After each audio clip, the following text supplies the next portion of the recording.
Hello students, today we are going to study the different branches, scope and the importance of microbiology in pharmacy.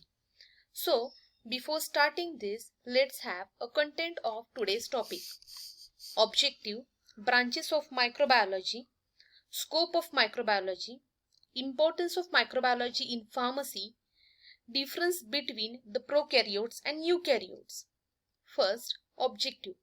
After completion of this point, students should able to define the microbiology, explain the branches of microbiology, elaborate the scope of microbiology, understand the importance of microbiology in pharmacy, and identify the difference between the prokaryotes and the eukaryotes. Now let's start with the definition of microbiology. The microbiology is formed with the three words, that is the logos, micro and bio, that is the science of small life. Science of small life. When we put it another way, the study of living things that we cannot see it by means of the naked eye. So that's why the microbiology is to study the microscopical organisms. The different branches of microbiologies are there. That is, first one is medical microbiology, where we can see the different types of diseases, where we can study the different types of diseases related to human, animals and different plants. In environmental microbiology, what are the different environmental factors are affecting the microbiology and what are the different characters we can get to know after addition of microbiology into the environment. What is the factors affecting the environmental microbiology? In case of food microbiology, we can study the different types of food materials can prepared by using the microbiology. For example, some fermented food. In agriculture microbiology, we can grow the different crops or we can control the different microbiological diseases which can generally use to cause some harmful effects on agri.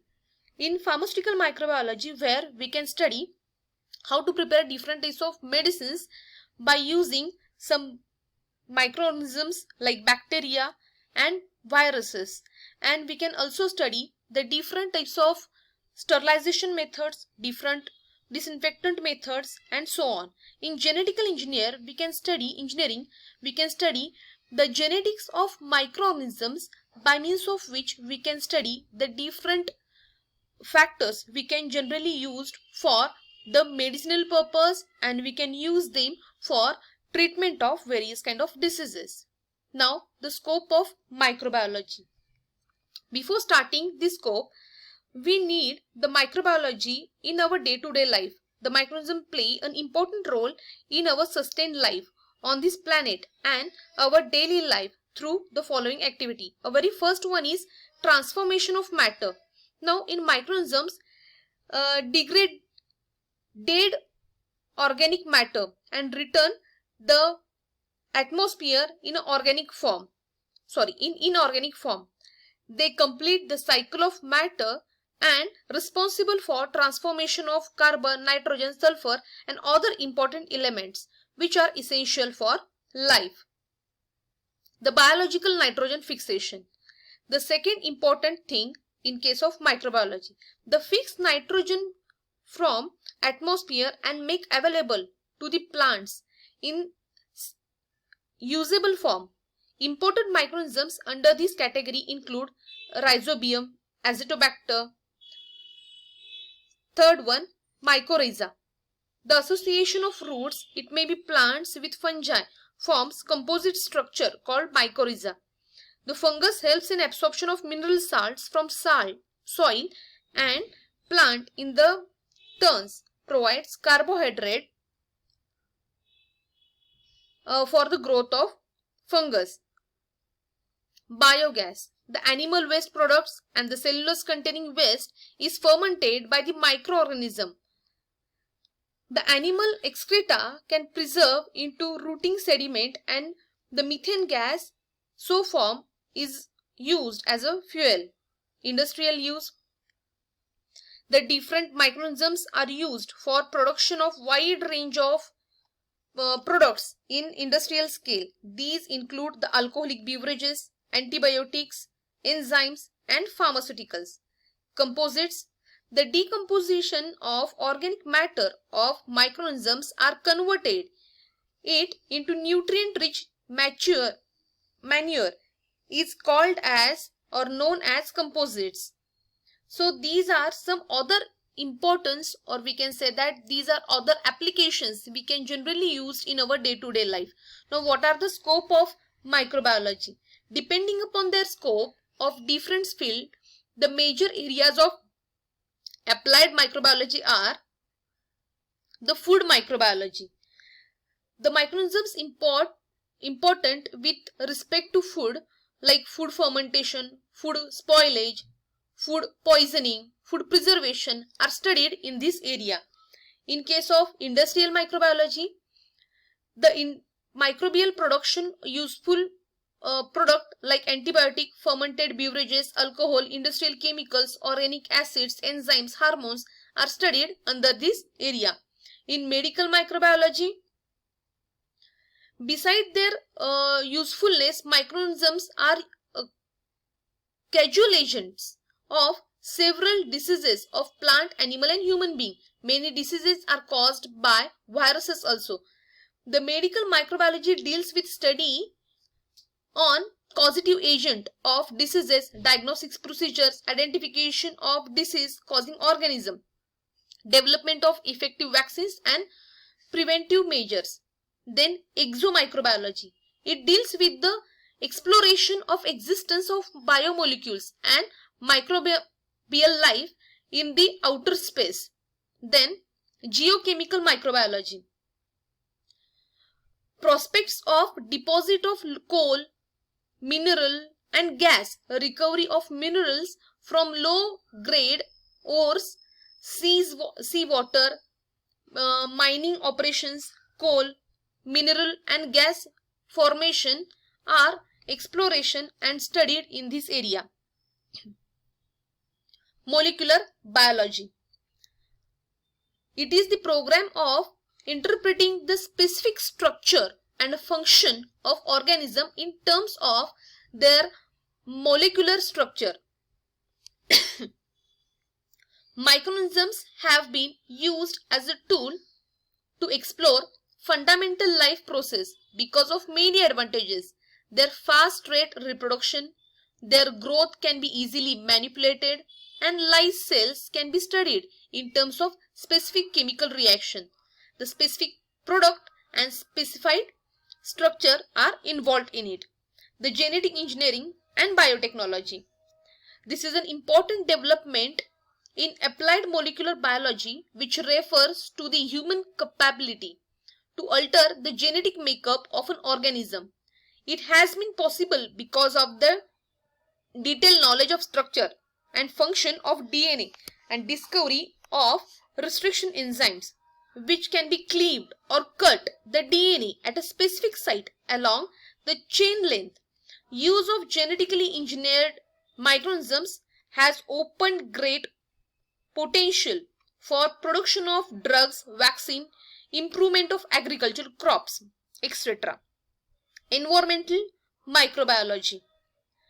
It deals with use of microorganisms to protect the environment from toxic pollutants, reduction of microbial load in sewage and industrial waste, pesticides, insecticides, heavy metals, etc., and to develop suitable methods for treatment of these waste and recycled uses.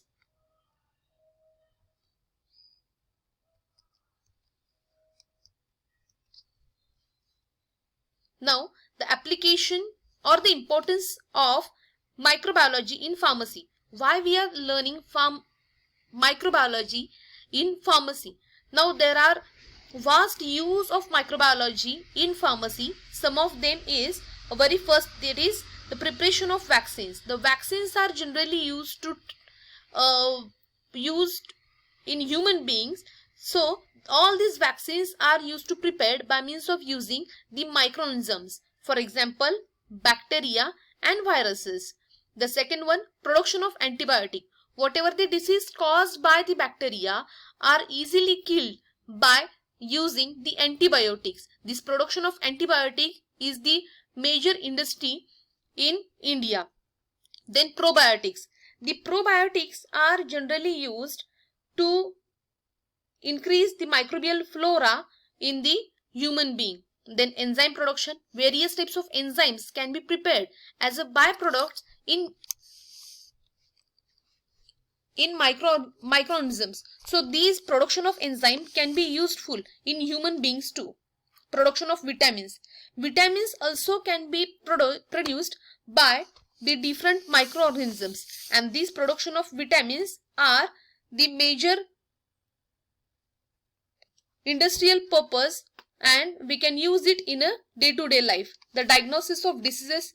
Various diseases can be diagnosed by using different types of microorganisms and different types of antibodies. Evaluation of chemicals. Whatever the disinfectants, whatever the chemicals which are generally used to kill the microorganisms can be evaluated by using the microorganisms itself. So these are some basic, or we can say that these are some applications which are generally used by the pharmacy peoples. Now, what is the difference between prokaryotes and eukaryotes? Now, the prokaryotes are the basic cell, or we can say that a cell which do not have multiple organelles in it. In case of eukaryotes, it is the fully developed cells. There are so many difference between the eukaryotes and prokaryotic cells. Why there is a need to study the difference between the prokaryotes and eukaryotes? It's all because as we are going to study the microbiology, so we have to know what are the basic differences between the eukaryotic cell and the prokaryotic cells. The prokaryotic cell is not fully developed, but whatever the cell organelles they can have in themselves, they can give the basic functions. So these are some basic difference between the prokaryotes and eukaryotes. The size difference is huge, and then after, the major difference is whatever the nuclear division is there, it is in mitosis, and meiosis is absent in case of prokaryotes. The nucleolus is absent in case of prokaryotes. Whatever the DNA, or we can say that the genetic material present in the prokaryotes, it is present in the suspended form. The cell wall composition is simple. It may contain the peptidoglycan in case of prokaryotes.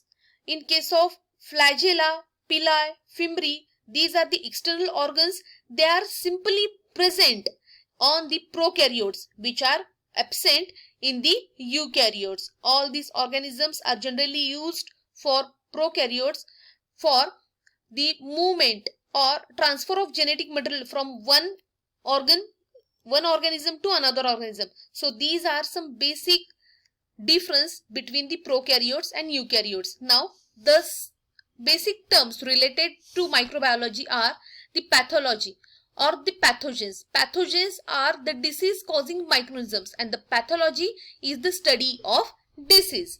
Then next one is a media. Media is nothing but the chemical composition or the artificial food for the microorganism. Then culture. Culture is nothing but a specific type of microorganisms which can generally used to grow on the media. Then etiology, it is a cause of disease.